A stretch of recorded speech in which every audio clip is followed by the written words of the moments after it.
그동안 일주일 동안 잘 지내셨어요? 네. 네.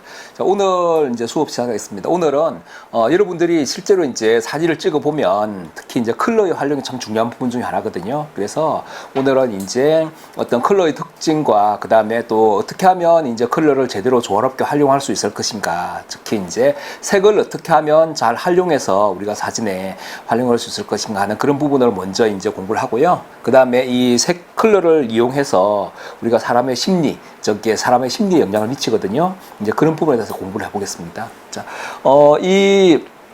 이제 화면에 보이는 이 사진을 한번 잠시 한번 바라보십시오. 잠시 이렇게 바라보고 있으면 여러분들이 왠지 모르게 이렇게 마음이 차분해지면서 조금 약간 사색적이 된다는 걸 알 수 있습니다. 그러니까 이게 우리가 블루가 가지고 있는 색대 심리가 사람을 차분하게 만들어주는 어떤 그런 이제 심리가 있거든요. 그리고 또 당연히 블루 같은 경우에는 좀 이제 밝고 경쾌하고 시원한 그런 느낌을 많이 줍니다. 그래서 우리가 여름에 수영장 같은 거 보면 바닥 그 칠이 파란색으로 돼 있잖아요, 그죠? 근데 오히려 이거는 이제 더 시원하게 보이라고, 그래서 더 청량감을 더 주기 위해서 수영장 바닥이 파랗게 돼 있는 거거든요. 근데 이제 일반적으로 우리가 컬러가 가지고 있는 다양한 특성들 있고, 그 다음에 이제 그 특성들이 갖추는, 그러니까 우리 사람들 마음한테 어떤 영향을 미치는가 하는 그런 색채 심리적인 부분이 있거든요. 그래서 이제 일부에는 먼저 이제 컬러의 어떤 이제 우리가 색을 어떻게 지각하는가, 그 다음에 빛의 삼원색, 또 이제 색상원이라고 해서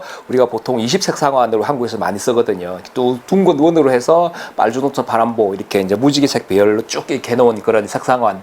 또 이제 그 색상원의 서로 반대편에 있는 색들은 서로 보색을 이룹니다. 서로 반대색을 이루거든요. 그래서 반대색을 이루면 서로 강하게 튀는 성질이 있기 때문에 그래도 이제 보색에 대해서 공부를 하고, 또 그 다음에 색이 얼마나 이제 밝고 어두우느냐, 밝고 어두움과 하는 문제가 이제 명도입니다. 명도고, 그 다음에 색의 어떤 순수함 정도를 보통 나타내는 걸 채도라고 그러거든요. 이 채도에 대한 공부, 그 다음에 색온도, 그 다음에 이제 컬러의 활용, 그 다음에 특히 이제 어떻게 하면 색을 이렇게 보색 대비를 이용해서 활용할 수 있을 것인가, 아니면 색이 서로 조화롭게 어떤 활용할 수 있을 것인가, 그런 부분들을 이제 공부를 할게요.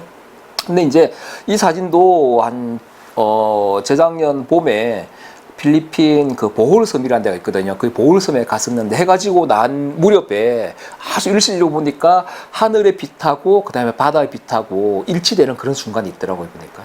그러니까 아주 짧은 시간이지만 이런 소위 말하는 이게 이제 어떤 그 블루 아우라라고 하거든요. 그래서 우리가 해가 지고 난 다음에 한 30분 정도 지나면 보통 이제 하늘이 좀 푸르스름하게 빛나는 경우가 있습니다. 그러니까 대낮에 우리가 파란 하늘하고는 다른 개념이거든요. 하늘에 이제 구름이 있을 때도 블루 아우가 나타나고, 그다음 비가 내릴 때도 마찬가지로 하늘에 파란색이 나타납니다.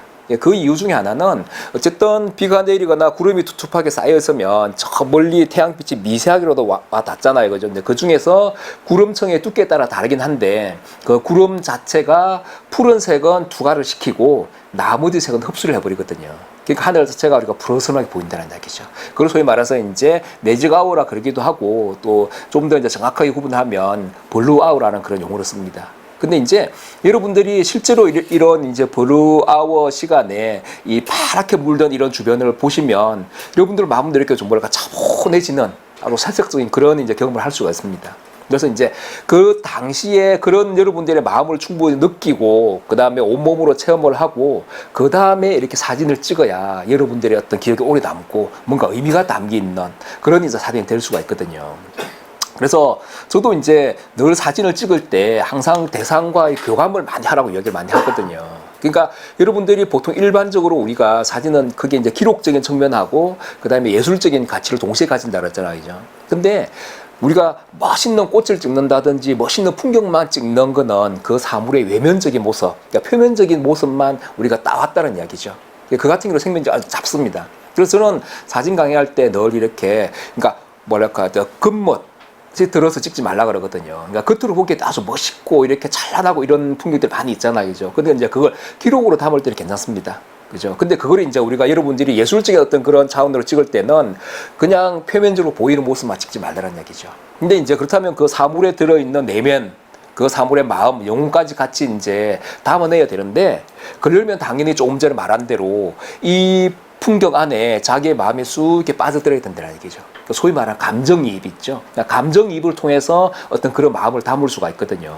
그러니까 소위 감정이입이 주로 우리가 자기의 마음을 이 사물에 투사하는 거잖아요. 그죠? 그래서 소위 말하는 자기 마음의 어떤 투사, 그 다음에 이제 그 사물하고 나하고 어느 순간에 어떤 하나가 된다 그런 느낌이 오거든요. 그걸 이제 합일이라고 합니다. 그 합일의 과정, 그 내사의 과정을 거쳐서 비로소 이제 이 사물에 어떤 마음을 담을 수 있다는 이야기죠. 그래서 여러분들이 사진을 찍을 때 그냥 바로바로 찍지 마시고요. 잠시라도, 아주 짧은 순간이라도 그 사물하고 짧은 시간이라도 서로 마음을 나누어 보십시오. 그러니까 사람은 당연히 그렇고 사물도 마찬가지거든요. 이 프레임 안에 대상이 되는 이 부분에 짧은 순간이라도 내 그게 푹 빠져보면 그게 오히려 더 두고도 남는 그런 사진이 되거든요. 그래서 여러분들이 그렇게 한번 찍으려고 노력해 보신다면 사진을 그냥 금방 뚝딱뚝딱 찍어 나가는 그런 이제 자세는 버려야 된다는 이야기죠. 그래서 항상 사물하고 대화하고 서로 교감하고 뭔가 그 분위기에 푹 빠져서 찍었을 때야 그게 비로소 어떤 작품이 될 수 있고 예술이 될 수 있는 기반이 된다는 이야기죠. 자, 이 사진 보십시오. 아주 컬러풀하잖아, 그죠? 근데 이제 여러분들이 이렇게 컬러를 잘 이제 관찰해 보시면 우리가 여기서 보면 빨주노초 파란보가 다 있죠. 그러니까 빨간색도 있고 연두색도 있고 노란색도 있고 그다음에 약간 진한 청색도 있고 노란색도 있고 이런데 그다음에 뭐 연한 이제 블루도 있고 검은색도 있죠. 또 하얀색도 있고. 근데 이제 우리가 이렇게 빨간색이다, 노란색이다, 파란색이다, 녹색이다 하고 있는 건 우리 머릿속에 있는 관념적인 색이라는 이야기죠. 그러니까 실제 이 색 자체가 파랗다, 빨갛다 이렇게 정해져 있는 건 아니라는 이야기죠. 그러니까 왜 그러냐면 우리가 저 붉은색이나 저기서 보이는 붉은색이나 노란색, 연두색 이런 것도 여기에 비친 빛의 상태에 따라서 컬러는 다 다를 수 있습니다. 그러니까 예를 들어서 아주 빛이 미약한 한밤중에 보면 이게 우리가 이렇게 컬러풀하게 보이지 않거든요. 그죠? 그리고 여기다가 예를 들어 우리가 수은등 있죠. 수은등 같은 보통 이제 가로등에 많이 설정한 수은등인데 그 수은등을 이렇게 비춰보면 전반적으로 다 노란색, 누런색으로 비춰집니다. 그러니까 우리가 색이란 거는 우리가 관념적으로 이게 붉은색이다, 파란색이다가 하고 있는 거지 원래 그렇지 않다는 이야기죠. 그래서 색이란 거는 이 이제 사물의 표면에 칠해진 색소란 게 있거든요. 그러니까 이제 저기는 붉은색으로 보인다는 것 자체는 저기에 붉은색 색소가 우리가 태양빛을 분광을 시켜보면 빨주노초 파남보로 7가지 무지개 색깔로 분광이 되잖아요. 그죠? 근데 그 중에서 저 붉은색 색소 있는 부분은 붉은색은 반사를 시키고 나머지 색은 다 흡수를 해버린다는 이야기죠. 그렇기 때문에 우리 눈에는 파랗게 보이고 빨갛게 보이고 노랗게 보인다는 이야기죠. 근데 이제 그 상태는 어떤 광원, 즉 빛이 달라지면 컬러는 다 바뀔 수 있고 다르게 보인다는 얘기죠. 그래서 소위 말해서 이제 어떤 색의 지각이라 그러고요. 근데 우리가 왜 어떤 사진에 있어서 어떤 빛이 중요하고 그 다음에 컬러도 중요하냐면 일단 빛 자체가 좋은 컬러, 아름다운 컬러를 만들어내거든요. 근데 이제 이렇게 만들어진 컬러 같은 경우에는 우리 사람의 마음을 움직이잖아요. 그래서 여러분들이 예를 들어서 늦은 오후 시간, 오늘 여러분들이 이제 여기 올라오실 때 빛이 참 좋았잖아요, 오후에. 그죠? 바람도 선선하기도 하고. 저도 아까 한 6시 좀 돼서 이제 6시 반 좀 다 식사로 내려갔었거든요. 가보니까 정말 이렇게 노란색 벽이 더 노랗게 보이더라고요, 보니까. 그죠? 그게 아침에 보면 노란색 그 벽이라도 약간 파라스름하게 보이거든요. 한낮에는 특별한 색을 띠지 않다가 늦은 오후 시간 되면 훨씬 더 노란색 강조가 강렬해집니다. 근데 여러분들이 이제 그 황금색으로 빛나는 어떤 그런 주변 풍경을 보면 여러분들 마음이 어떻습니까? 아주 따뜻해지잖아요, 그죠? 따뜻해지고 풍성해진다는 느낌 들잖아요. 그걸 소위 말하는 이제 골든 라이트라고 그러거든요. 그래서 역시 이제 어떤 따뜻한 컬러, 따뜻한 색 자체는 따뜻한 마음의 표현이고 그렇게 사람들의 마음에 반응을 하게 되거든요. 그래서 이렇게 이제 색채 자체가 중요하다는 이야기입니다. 그래서 기본적으로 빛이 중요하다는 이유는 빛 자체가 컬러를 다 저렇게 만들기 때문에 빛이 중요하다는 이야기입니다. 자, 근데 우리 보면 이제 이런 특징은 여러분들 아시죠? 우리가 태양광, 특히 태양빛이 이제 우리는 어떻게 여행 사진이나 야외나가 찍을 경우는 거의 뭐 100% 태양광을 이용해서 찍잖아, 그죠? 그러니까 하루에 구름이 있다고 하더라도 어차피 태양광이 약간 걸러져서 보이는 거고, 그래서 이 태양광은 빨주노초 파남보 7가지 색으로 분광이 됩니다. 근데 이거를 이제 하나로 모으니까 우리 한낮 같은 경우는 하나로 모아진 색이 되거든요. 그러니까 특별한 어떤 이제 색을 띠질 않는 거죠. 그래서 무색이 된다는 그런 이야기고요.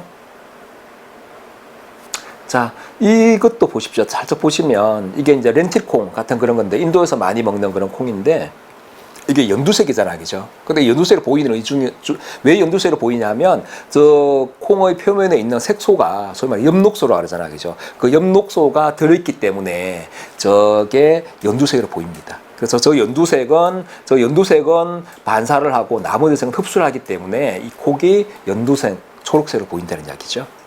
자, 이 사진도 한번 보십시오. 이 사진도 이제 여러분들이 저도 이제 일상생활에 주변에서 사진 찍는 걸 많이 중요시 하는데요. 여러분들이 여행을 가거나 이러면 정말 별거 아닌 그런 동네 풍경이라도 늦은 오후 시간에 빛이 좋으면 아주 드라마틱하면 정말 사진 찍고 싶은 생각이 팍팍팍 듭니다. 그죠? 이것도 마찬가지로 보홀 섬에 이제 낮에 그 초콜릿 길이라고 유명하잖아요. 거기 이제 갔다가 숙소로 돌아오는 길에 망고 좀 사야지 하고 잠깐 이제 마켓 시장에 내렸었거든요. 내려서 보니까 너무 빛이 좋은 거예요. 근데 아침에 지나갈 때 점심 때는 전혀 뭐 사진 찍고 싶은 게 안 들었었거든요. 근데 이렇게 아주 빛이 좋으니까 정말 이렇게 사진 찍고 싶은 생각이 들더라고요. 그래서 내려서 찍으니까 정말 마음에 드는 이제 그런 사진도 또 되었고요. 뭐 그 이유 중에 하나는 늦은 오후 시간이니까 특히 이제 이쪽 부분에 노란색이 훨씬 더 강렬한 노란색으로 빛나죠. 그죠? 강렬한 노란색 빛나고, 그 다음에 이 긴 그림자, 그 다음에 부드러운 빛, 그 다음에 여기서 이따가 하겠지만, 이 노란색이 이제 지퍼니라고 하잖아요. 이 지퍼니가 돋보이는 이유 중에 하나는 이 하늘 때문에 그렇죠. 그러니까 이 파란색과 노란색은 서로 보색 대비를 이루잖아요. 그래서 우리가 컬러 사진을 찍을 때 색을 조화롭게 쓴다든지 색을 잘 활용한다는 것은 여러분들이 쉽게 생각하면 보색 대비를 이용하면 우리가 아주 컬러를 조화롭게 쓰는 겁니다. 실제로 여러분들이 노란색 건물들을 많이 찍어 보시면 그 노란색 같은 경우에는 배경이 어두워야 탁 튀어나거든요. 그래서 가장 좋은 거는 제가 보니까 이렇게 파란색하고 노란색이 소위 말하는 그런 궁합이 아주 좋습니다. 그래서 이제 왜냐하면 파란색 같은 거는 뒤로 물러나는 성질이 있잖아요, 그죠? 근데 노란색은 앞으로 튀어나오는 성질이 있죠. 그러니까 서로 이게 좀 더 입체적으로 보인다는 이야기죠. 그래서 기본적으로 여러분들이 사진을 찍을 때 노란색 피사체다 그러면 가능하면 하늘이 파랄 때 이때 찍는 게 훨씬 더 효과적이고, 또 아니면 우리가 저녁 무렵 같은 경우에는 아까 매직아워 그다음 블루아워 이야기했었잖아요, 그죠? 흐린 날이나 비가 오는 날이라도 노란색 건물이 있으면 이제 낮에 비가 오고 흐리다 그러면은 오히려 낮에 찍지 마시고 저녁에 찍는 거죠. 그러니까 흐린 날 낮에 찍으면 하늘이 이렇게 회색이기 때문에 노란색이 튀어나와 보이지 않거든요. 그래서 저녁 시간에 소위 말하는 해가 지고 난 다음에 한 2-30분 지난 다음에 블루아워에 찍으면 하늘 자체가 파란색하게 빛나고 그 앞에 있는 건물은 인공 조명을 받기 때문에 대체적으로 노란색으로 빛날 경우가 많이 있거든요. 이제 그렇게 하는 게 우리가 색을 잘 활용하고 이제 컬러를 활용을 잘 한다는 이야기죠. 자, 이 사진도 마찬가지죠. 그래서 이제 보통 거기 바라나시에 이제 인도 바라나시에 사진을 찍으러 가면 보통 새벽 한 5시부터 움직이거든요. 그러니까 바라나시가 이렇게 이제 남북으로 길게 흐르기 때문에 아침 되면 강 건너로 일출이 뜹니다. 그게 아주 멋있거든요. 그래서 보통 5시 정도에 가는데 쭉 제가 이제 이렇게 릭사라 그러죠. 릭사를 타고 쭉 가다가 보니까 한낮 지금 좀 전체적으로 이쪽에 보면 이 이제 자연광하고 인공광이 만들어져서 전체적으로 주황색, 주황색이 많이 만들어졌잖아요, 그죠? 이거는 여기 있는 이런 가로등 불빛 때문에 그렇습니다. 가로등 불빛이 거의 대부분 다 이런 빛이거든요. 아직 이제 해가 뜨기 전 상황이니까 저 하늘에 어떤 자연의 빛하고 이제 가로등하고 불빛하고 올려가지고 저렇게 주황색이 강조가 된다는 이야기죠. 근데 이제 우리가 지금 이 새벽 여명 무렵에 보니까 전부 다 주황색으로 보이지만 아침에 해가 뜨면 저 주황색은 싹 사라지고, 그러니까 일반적인 이제 건물이 가지고 있는 그 색으로 오잖아요, 그죠? 그러니까 우리가 어떤 컬러를 보고 저게 항상 노란색이다, 노란색 건물이다, 파란색 건물이다 말을 못한다는 이야기죠. 이제 이해가 되시죠, 그죠? 어떤 빛의 상태에 따라서 상황에 따라서 컬러는 언제든지 바뀔 수 있다는 이야기죠.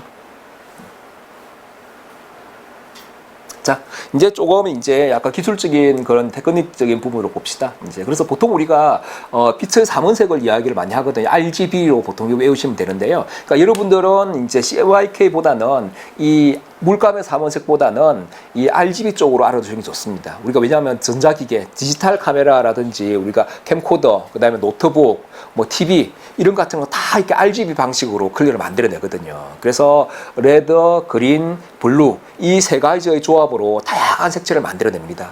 그래서 우리가 보통 레드 50%, 그다음에 그린 50% 섞으면 옐로우가 나오죠. 그 다음에 이제 레드하고 그 다음에 블루 50% 섞으면 마젠타가 나오고요. 또 그린하고 블루를 각각 50% 섞으면 시안이 나옵니다. 그래서 이제 우리는 일반적으로 이 빛의 삼원색 같은 경우, 이 RGB 같은 경우에는 서로 색을 섞으면 섞을수록 더 밝게 보이는 게 특징입니다. 근데 우리 소위 말하는 물감의 삼원색, 우리가 이제 책 인쇄할 때는 보통 물감의 삼원색을 쓰거든요. 그래서 저기 뭐 CMYK라 그래서 보통 이제 시안, 그 다음에 이제 마젠타, 그 다음에 옐로우, 그린, 이걸 이제 보통 네 개를, 그러니까 블랙, 이걸 많이 쓰거든요. 그래서 여러분들이 디지털 카메라로 찍은 사진은 굉장히 어떤 색 공간이 풍부합니다. 풍부하기 때문에 아주 화사하고 그 다음에 아주 컬러풀하게 보이거든요. 근데 그걸 우리가 인쇄를 하면 한 10% 정도 색이 공간이 줄어듭니다.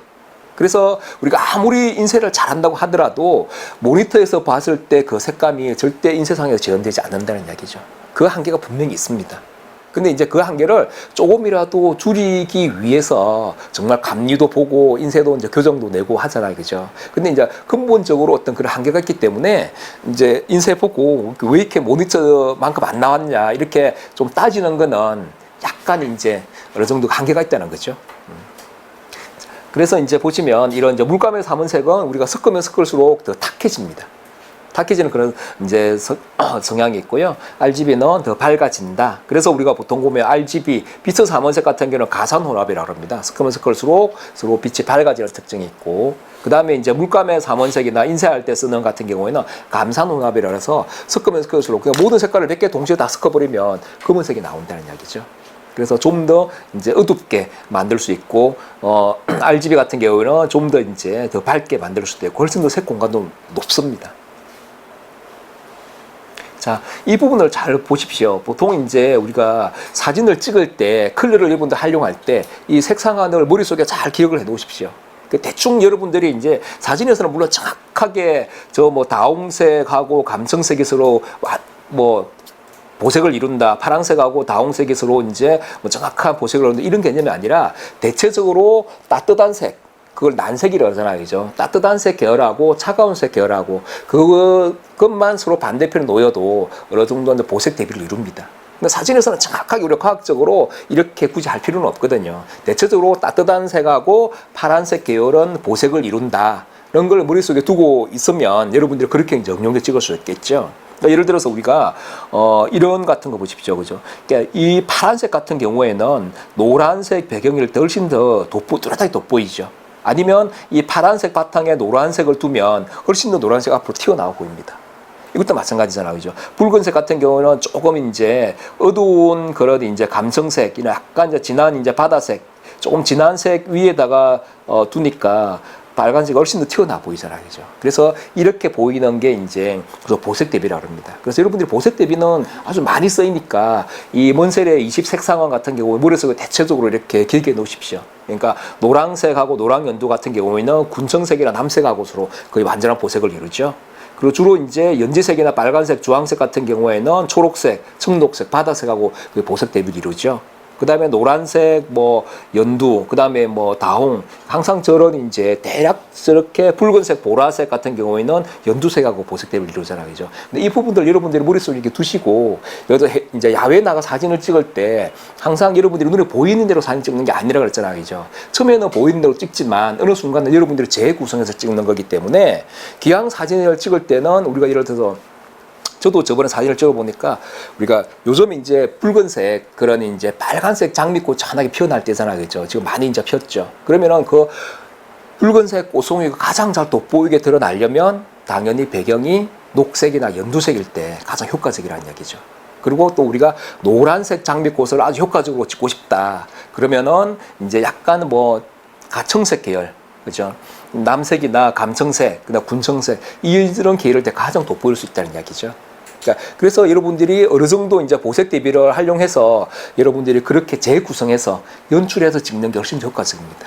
그래서 어느 정도 이제 또 학교에서 뭐 소품 사진 찍을 때라든 제품 사진 찍을 때도 당연히 이런 보색 대비를 활용을 많이 하죠. 그렇게 찍으면 훨씬 더 이제 물건 자체가 제품 자체가 돋보이고 튀어나와 보이거든요.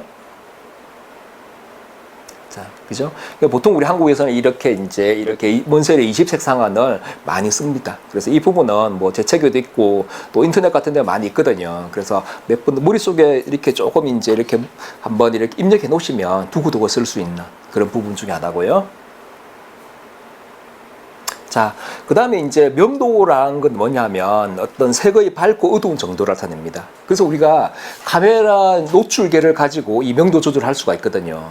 그러니까 이 사진도 보면 노란색이 아주 돋보이게 이렇게 돋보이잖아요. 그죠? 근데 이 노란색이 이렇게 돋보이는 이유 중에 하나는 저 사방을 둘러싸고 있는 검은색 때문에 그렇죠. 그래서 여러분들이 노란색을 활용을 잘 하려면 배경 자체가 검은색일 때 아니면 아주 감청색일 때, 진한 청색일 때 훨씬 더 돋보이게 됩니다.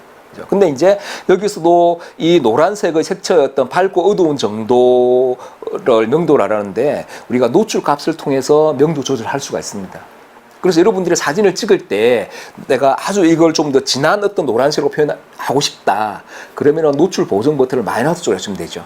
마이너스 1단계나 2단계 주면 훨씬 더 노란색이 더 진한 노란색이 되고요. 나는 좀 연한 노란색을 내가 표현하고 싶다. 그러면 노출 버튼을 플러스 쪽으로 한 1단계, 2단계 올려주면 훨씬 더 연한 노란색이 된다는 얘기죠. 그래서 우리가 사진을 찍을 때 이 색이 뭐 정말 이렇게 진한 노란색이다. 이 기능은 성립되지 않는다는 이야기죠. 빛의 상태에 따라서 빛을 더 주면 밝아지고 덜 주면 어두워지는 거거든요. 그래서 명도값은 가감하게 이제 이렇게 노출값으로 조정할 수 있기 때문에 여러분들 실제로 해보십시오. 특히 노란색 꽃 찍을 때 넌 노란색만 적절하게 밝게 빛나면 되거든요. 배경은 살짝 어둡게 해주면 되니까 그럴 때는 노출값을 마이너스 쪽으로 해주거나 아니면 우리가 간단하게 스팟 측광 노란색 같은 경우는 그 스팟 측광을 많이 하거든요. 스팟 측광을 해서 노란색 부분에 빛을 반사되는 부분에다가 초점을 맞추고 찍으면 거의 저 주변부가 살짝 어두워집니다. 그래서 좀 더 노란색이 드러나 보이고 튀어나 보인다는 이야기죠. 이것도 그 다음에 이제 채도는 색의 선명한 정도를 말합니다. 그래서 우리가 보통 이제 채도를 너무 이제 많이 올려도 좀 문제가 될 수도 있고 채도가 너무 약해도 문제가 될 수도 있거든요. 근데 이 채도는 좀 적절하게 이렇게 하는 것도 괜찮습니다. 그래서 여러분들 이제 카메라 모드에 보면 여러분들이 보통 이제 그 상황에 맞게끔 카메라 이제 그 모드를 설정해 놓고 찍는 게 좋거든요. 그러니까 소위 말하는 이제 픽처 컨트롤이라고 그러죠. 그래서 여러분들이 풍경 사진을 찍고 나갔다 그러면 카메라 안에 있는 그 모드를 픽처 컨트롤 모드를 풍경 모드나 아니면 비비드 모드 그죠? 이런 모드를 해놓으면 그 모드 자체가 채도 값을 좀 어느 정도 올려놓은 곳이거든요. 채도 값 올리고 컨트라스트를 올린 그런 거기 때문에 실제보다도 훨씬 더 밝고 선명하고 깔끔하게 나온다는 이야기죠. 근데 보통 우리가 일반적으로 그걸 모르는 사람들은 나가서 찍으면 근데 우리가 스탠다드 모드로 찍고 많이 찍잖아요. 그죠? 그러면 스탠다드로 찍어서 이렇게 같이 비교해보면 파란 하늘인데도 파랗게 안 나오고 약간 우중충하게 나온다는 이야기죠. 그래서 여러분들이 포토샵을 잘하면 괜찮은데 포토샵 할 시간이 여기 없고 잘 못한다 그러면 처음부터 우리가 그런 걸 맞춰놓고 찍으라는 이야기죠. 그래서 인물을 찍을 때는 당시 인물 모드로 맞춰놓고 찍으면 되고요. 풍경 찍을 때는 풍경 모드로 맞춰놓고 찍으면 되고 그러면 실제로 이 포토샵 한 효과가 있거든요.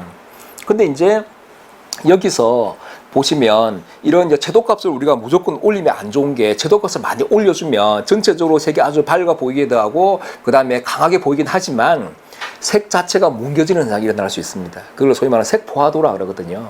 그러니까 예를 들어서 지금은 그래도 카메라가 많이 발전해서 그런 경우는 많이 없는데 과거에는 어떤 사람들은 아주 강렬한 색감 같은 걸 좋아하니까 이제 콘트라스트라는 채도를 이렇게 굉장히 올려서 촬영하는 사람도 있거든요. 근데 그렇게 찍다 보면 전체적으로 색 자체가 이 노란색이 노란색으로 이렇게 깔끔하게 보이지 않고 전 색이 뭉개진다는 이야기죠. 그걸 소위 말해서 색포화도라 그러거든요. 근데 가끔씩 하다 여러분들 사진 찍어보면 색포화 현상이 일어날 때도 있습니다. 너무 지나치게 채도를 높여서 촬영하거나 그러면 그리고 이런 뭐 풍경 모드라든지 그래서 여러분들 풍경 모드로 찍거나 비비드 모드로 찍더라도 선명한 모드로 찍더라도 거기서 약간 채도값도 낮출 수 있게 조절할 수 있거든요. 그래서 너무 이제 컬러풀하거나 색포화도 현상이 나타나면 약간 채도값을 마이너스 쪽으로 내려주면 그런 현상이 없어집니다.